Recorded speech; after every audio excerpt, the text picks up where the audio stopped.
Okay, so this thing keeps on sort of auto-focusing when it's already manual. That's a little weird.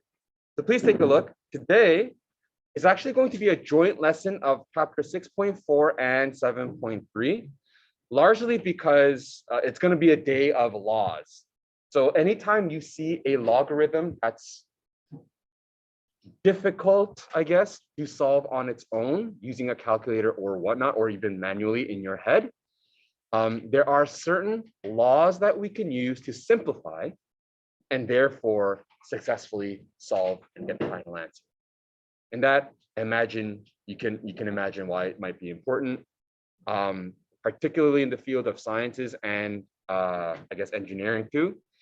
Logarithms is a lot more prevalent than exponentials. You could also think about it in terms of finances. In finances, exponentials are probably a lot more prevalent than logarithms. But yeah, here we go. Introducing, first off, what are the ones I think that are a little easier to process? The bottom two, which is from chapter 7, the product law and the quotient law. In other words, the law when you're multiplying and the law when you're dividing. When you have a log that has a multiplication of two different numbers or two variables or whatnot, you can actually separate it and rewrite it as an addition instead. And the same can be said for division. That's it. Okay. So if you have something like this, so jumping straight to example 3. If you have something like this, you recognize that the base is exactly the same. Base of 3, right? Base of 3. And so as a subtraction, well, right now, you don't have the means of calculating this on the calculator because it's a base of 3. However, we know using the quotient law that this can be rewritten as that right off the bat. And so what's 135 divided by 5? It would be 2, 7. And all of a sudden, we can solve it. What is, so 3 to the power of something gives me an answer of 27. What could that be? Yeah, it'd be 3. So this is equal to 3. Huh? Correct. Otherwise, we wouldn't be able to, quote unquote, place it as, just group it together, place it as one logarithm. Otherwise, like if this was a 10 and that was a 5, which number comes in here, right? It doesn't make any sense. And so that's the easiest way to explain it. And that's it. So some things that you weren't necessarily able to calculate before, we can because they can be simplified. Now, the question is different if these two numbers didn't agree with each other, but we'll get there soon. So that is product law and that is quotient law. Any questions? Okay, there's plenty of questions where that came, like plenty of examples where that came from, so you can try it. The other two, this you might be a little bit more interested in. Backwards, so change of base formula. Some people were like, how the heck are we supposed to calculate a log if it's not base 10? So give me an example. Base 5, okay, so I'm gonna do log, so e.g., let's do log 5 of, give me a number that's not a answer to 5 to the power of something. 51, okay. How would you actually solve that? Well, you can't. And the calculator doesn't have that option either. However, a log of a certain base can be rewritten as the m value and the base value of a completely new and different log base. I probably didn't say that properly, okay? If you want to calculate a log of a weird base, you can express it in terms of a common logarithm. So let's say this is log 5 of 51. You can actually rewrite this as a log 10 of 51 that is being divided by a log 10 of the base.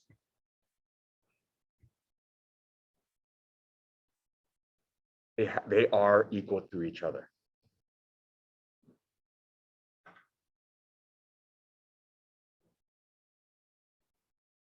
And the reason I choose 10 is because your calculator can do it.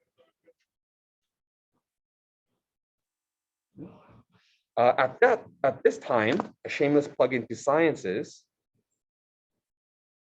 you may also notice, oops, that your calculator has, oh man, the glare there. Your calculator has both a log of 10 as well as a ln. Ln is actually a log of Euler's constant. And science just happens to use that instead. Euler's constant is like, as you said last class, 2.71 something. So this is basically log of 2.71 something, log of 2.71. It doesn't matter which one you use. They both should give you the same. Yes?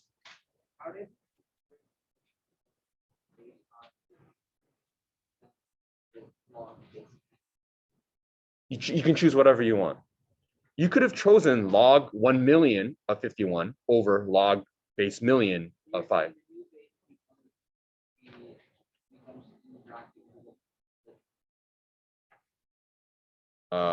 The new base, no, the old base, yes, becomes the, I guess, the variable that you plug into the denominator's logness. Yes. And you want to choose a nice one that the calculator can use. That's it. All right. Pardon? Pardon?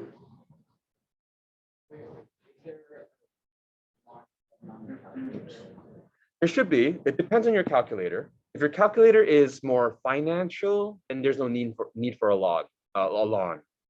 But if your calculator is scientific, they usually keep it in there. Okay. For the sake of doing some examples, I might have to erase that later. But anyways, there it is. Any questions? So that's 3 out of the 4. Yes. No, you can actually solve it. So I would do, let's say, ln of, let's zoom out. Ln of 51 divided by ln of 5. So the answer would be 2.44. The exponent here, or the answer would be, let's just finish this off then, 2.44298. Let's go in reverse. Is that true? It does 5 to the power of 2.44298 give you 51. Let's try it, right? So reverse, this is my check. 5 to the power of 2.44298. Try it.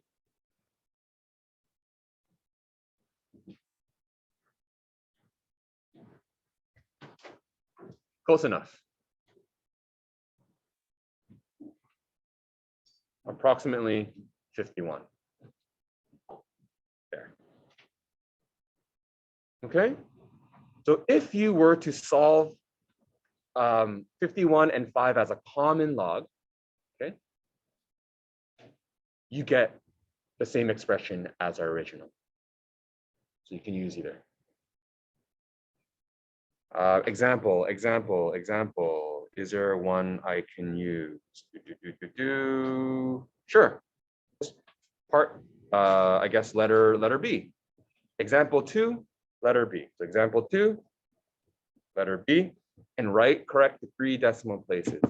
Log 6 of 20, go solve it. Well, you can't. But you can rewrite it as, just because I'm in sciences, it's just so much easier for me to use ln. Ln of 20 over ln of 6. And if I use ln, I can save 10 strokes because it's easier to write ln than log. That's just me. So ln of 20 divided by ln of 6. The answer is 1.672. There. And you can test it if you want to. 6 to the power of 1.672 equals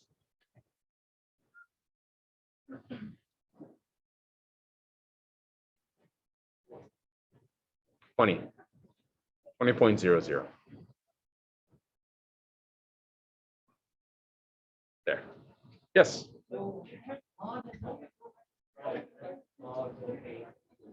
Yes.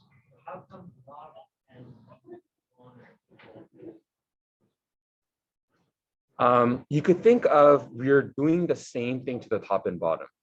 So if you have, let's say, this is a terrible analogy, but just to get past it. If I have 1/2, and if I multiply it by 2 and I multiply it by 2, does that change?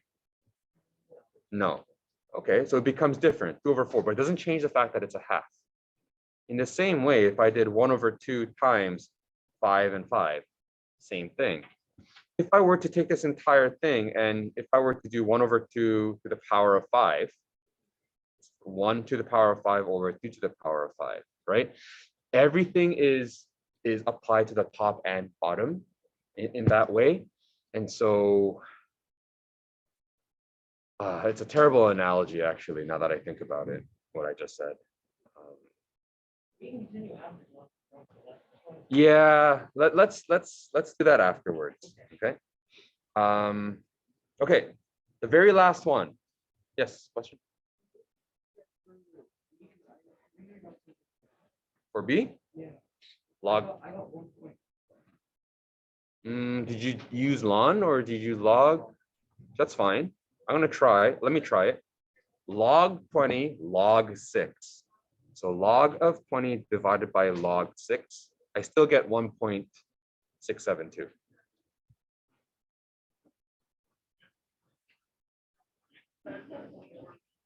Try it one more time.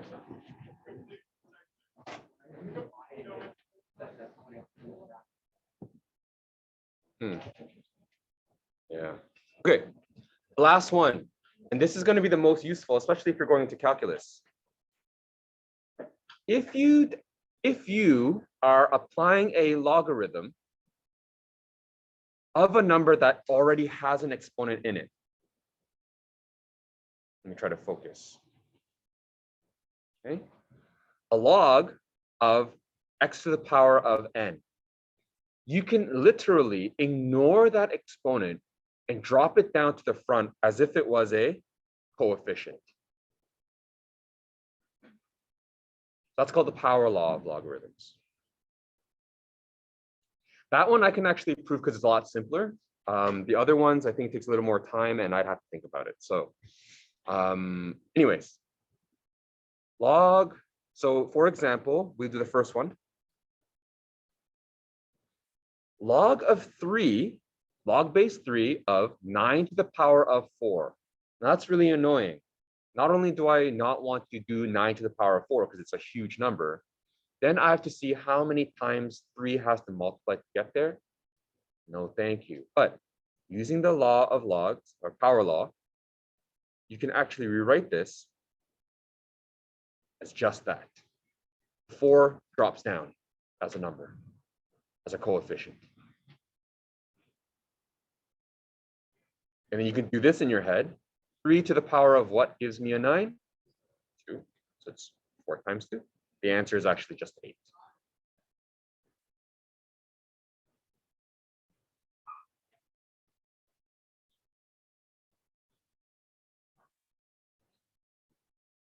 Another one, like number C or letter C. Log 2 of 8 to the power of 5 can be dropped down as just log base 2 of 8. And 2 to the power of what equals 8? That would be a 3. There it is. Very straightforward.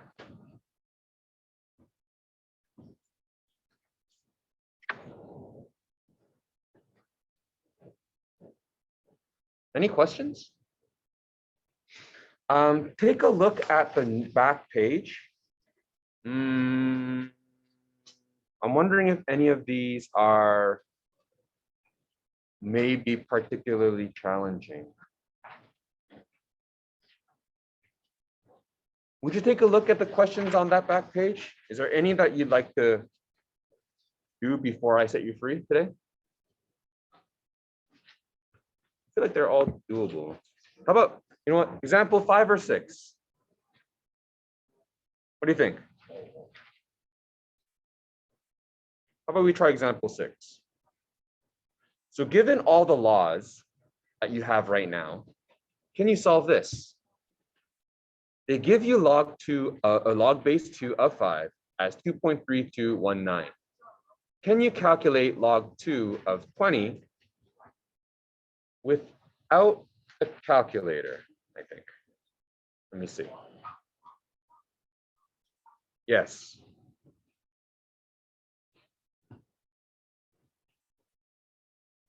Use your power laws and use your law of logs for that.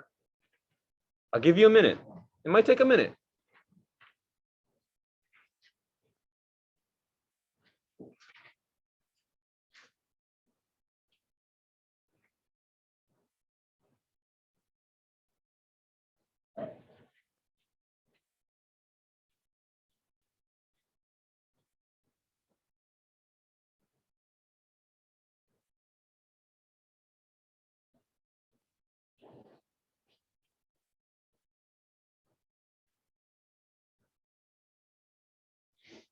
Who's going shopping today?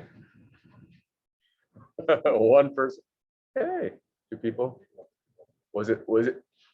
Do people here like save up the entire year just for Black Friday? Because it's all like there's a lot of good gadgets and stuff like that I would, but I'm poor now, so I can't. I live vicariously through you people.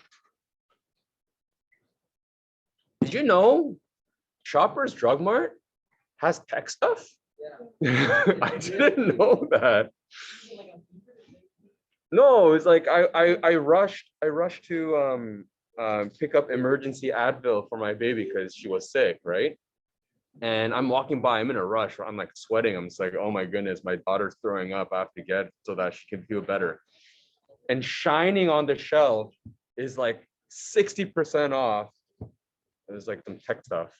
And I knew my wife actually needed it, so I had to get that too. But anyway, did you know Shoppers have tech? Anyways, I'm being a nerd. Moving on. What do you think, everyone?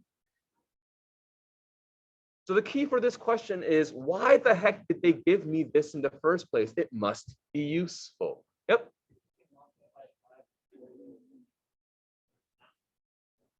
Did you just say multiply this by a 4? No, the top, 5 times 4. Yes. 20. Yes.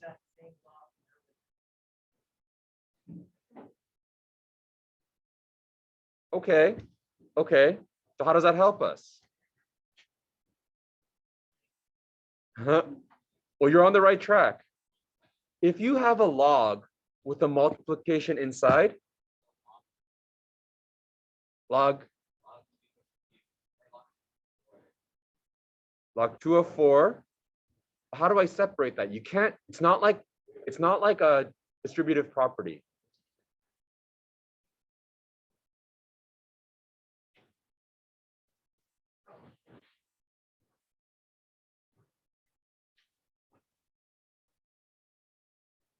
Product law. If you have a log that has a multiplication inside, we can rewrite it as an addition of 2 separate logs.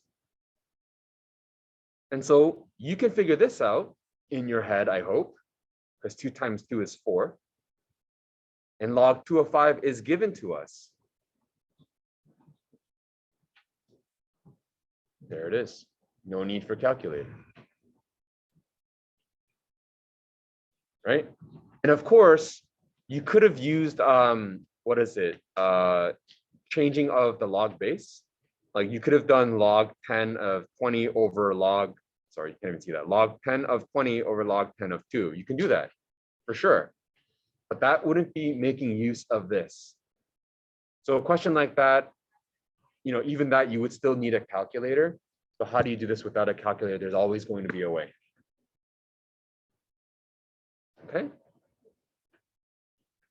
Any other questions? Yes. If it's 5, like if whatever value is times 4 makes the new one, we would just add 2 plus that value. Like if it's log uh,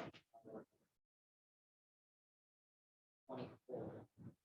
Like if you're looking for log 24, but you give us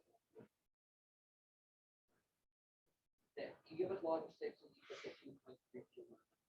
So don't think about it so statically. You got to think. The way I thought about it would be I saw log base 2 5 is equal to that, and I would have just thought you multiply the final answer by 4 in order to get log 220. That's just how I feel. No, that's not true. Because are you saying that log sine x times 4 is the same as sine 4x? That's not true. Log is another function, just like sine, cosine, tangent. So you wouldn't be able to do that. Otherwise, that would be really simple. Another thing you might want to consider, 220 could have been 2 times 10. There's a specific reason I did 5 times 4. Okay, so you'll see questions like this in the future. My homework for you, along with this handout, which I'm going to make an answer key for and post it. I think I might have already done.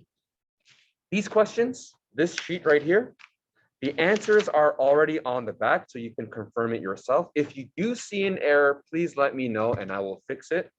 But I think they should be accurate. It's last I used it or last I recall.